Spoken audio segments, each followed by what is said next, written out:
Thank you, Amrita, and good morning, everyone, and welcome again to the DIA Symposium.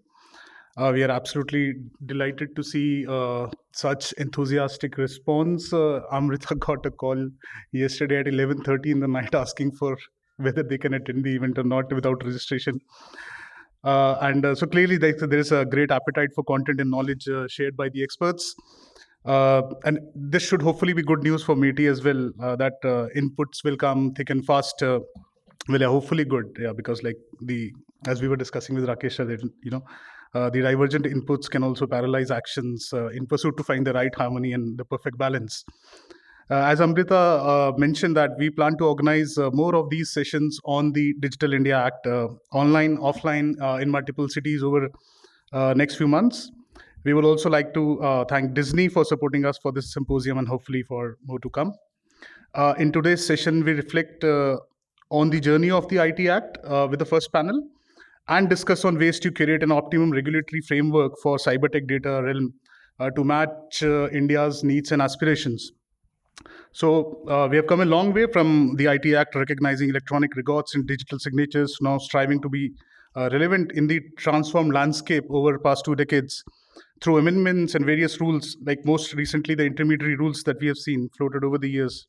And now with the DIA attempting to keep control on what we sometimes feel is an information bracket overload revolution happening. And these examples are like glaring upon us. So recent emergence of generative AI infrastructures has led to regulators and policymakers globally scrambling to try and understand what the problem is, and B, navigate the pressure to regulate the by answering how and how much. And experts have been warning, signing letters to draw boundaries on where they need to draw the boundaries on what we can and cannot do. There are also some other issues. New form of crimes have emerged whose impact aren't fully yet understood.